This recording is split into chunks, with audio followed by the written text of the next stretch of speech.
Yeah, good evening. It is a race against time as rescue crews from 3 states look to save a diver inside a mid-state cave. Divers are about to go into the cave in Jackson County in the next few minutes. News Channel 5's Nick Barris was among the very first on the scene. Nick, this man is a tourist from the UK. What's being done to save him?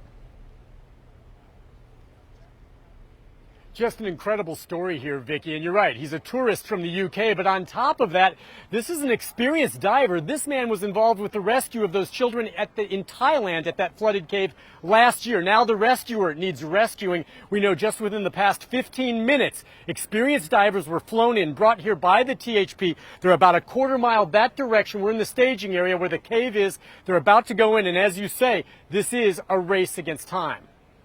You can see the large emergency response here at Flynn's Lick community. That's in Jackson County, and they are at the Mill Pond Cave. The situation is this: 5 experienced cave divers, water cave divers from the UK, the United Kingdom, went diving in that cave yesterday. 4 of them made it back. 1 was missing. 4 of them went back in late yesterday to look for that individual. They could not. They came out, called 911, and thus the response here now at the scene.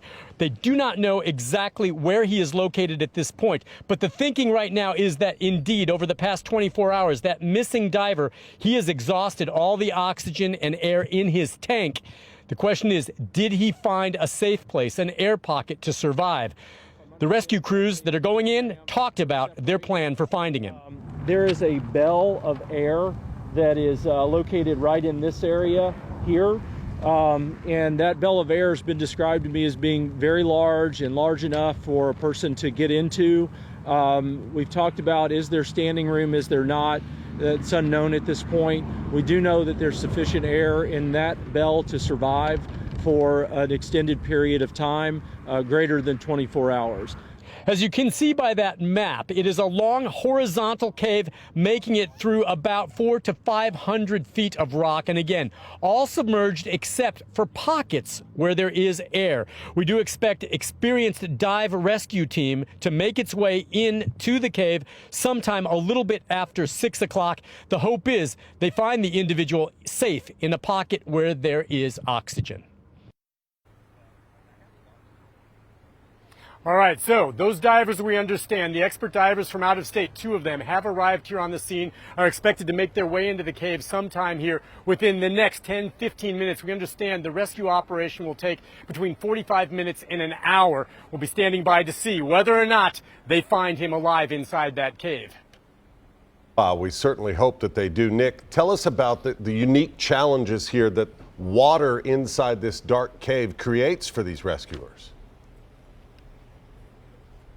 It's a very, very dangerous situation. Again, these are experienced rescuers in water cave diving. Now, what we know is that there's about 7 to 15 feet of visibility, all right? We understand the cave, about 400 feet of passages horizontally, not straight down. We also understand the water is very, very cold. They'll be outfitted for that. We also understand the experienced diver who is missing is wearing a dry suit. Now, at this moment, we understand, well, that's not associated with this. I think that's an unrelated ambulance from the scene. But we do know that the divers are going to be making their way down here sometime in the next few minutes, and we'll know, hopefully within the next couple of hours, if they find the missing divers safe. We'll continue to monitor that situation.